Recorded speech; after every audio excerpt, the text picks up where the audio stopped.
লোকসভা নির্বাচনের 24 ঘন্টা আগে বড়সড় চমক বিজেপির। তৃণমূল প্রার্থী মুকুটমণি অধিকারীর স্ত্রী বিজেপিতে যোগদান করলেন। বিজেপি নেতা অভিনেতা মিঠুন চক্রবর্তীর হাত ধরে শনিবার শেষ মুহূর্তের ভোট প্রচারের আগে রানাঘাট লোকসভা কেন্দ্রের বিজেপি প্রার্থী জগন্নাথ সরকারের সমর্থনে ভোট প্রচারে এলেন বিজেপির তারকা প্রচারক তথা বিজেপি নেতা মিঠুন চক্রবর্তী। এদিন হেলিকপ্টারে আসার কথা থাকলেও পরবর্তীতে তিনি সড়কপথে নদিয়ার রানাঘাট লোকসভা কেন্দ্রের তাহিরপুরের নেতাজি মাঠে আসেন। এরপর মিঠুন চক্রবর্তী বিজেপির দলীয় পতাকা তুলে নেন রানাঘাট লোকসভা কেন্দ্রের তৃণমূল প্রার্থীর স্ত্রী স্বস্তিকা ভুবনেশ্বরীর হাতে।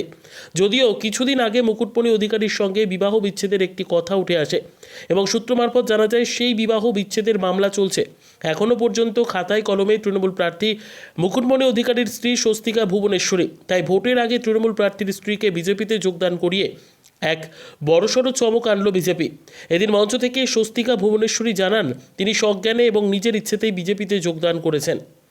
মুকুটমণি অধিকারীর লিগালি রেজিস্ট্রি করা ওয়াইফ আমি স্বস্তিকা ভুবনেশ্বরী। ব্যাপারটা হচ্ছে গত বছর 28শে মে 2023 উনি আমাকে রেজিস্ট্রি করে বিয়ে করেছেন। সপরিবারে ওনারা বারংবার 14-15 বার আমার বাড়িতে আমার দরজায় এসেছেন এবং বিয়ের এই সমস্ত উৎসাহ, রেজিস্ট্রি বিয়ের সমস্ত উৎসাহ মুকুটমণি অধিকারীর নিজেরই ছিল, একদম নিজের থেকে।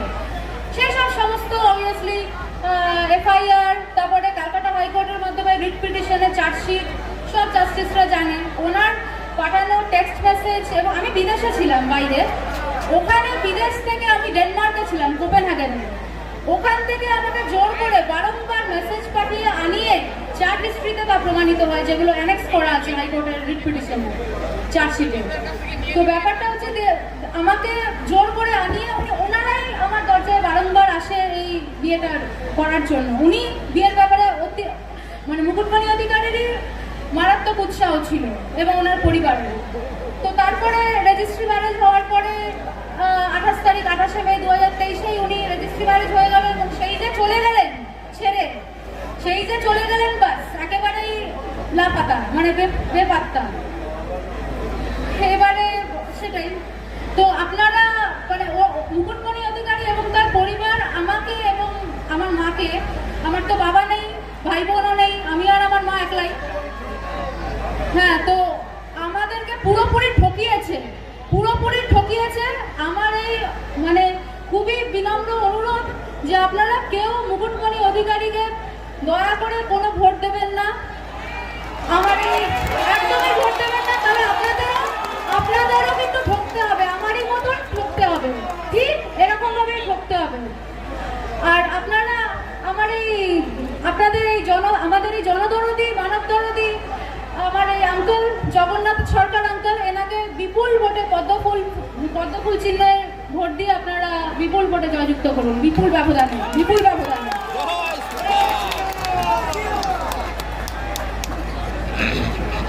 এবার আমার বলার পালা, আমি কিন্তু বলবো না দাদা, এই যে পেছনে এত, ওখানে অনেক লোক আছে, এবার এত ক্যামেরা হাতে, ক্যামেরা কিনেছো কিসের জন্য?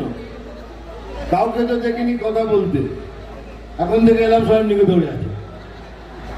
তো সে কাজটা পুরো করো। চলো আমি এদিকে আসছি, ছবি তুলে নাও, চলো।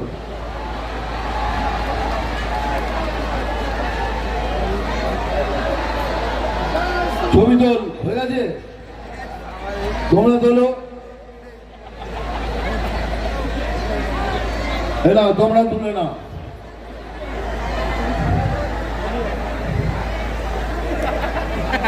হয়ে গেছে তোমাদের?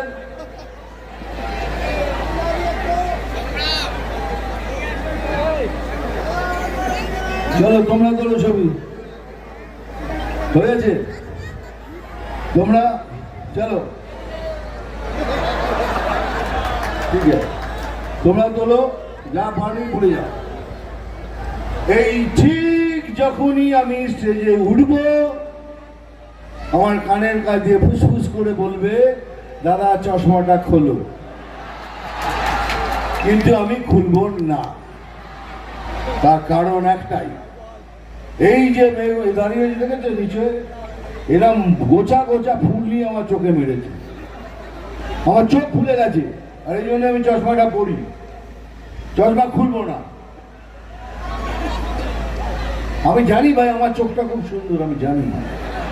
আমার চোখ দেখার জন্য তো আচ্ছা আচ্ছা খুলে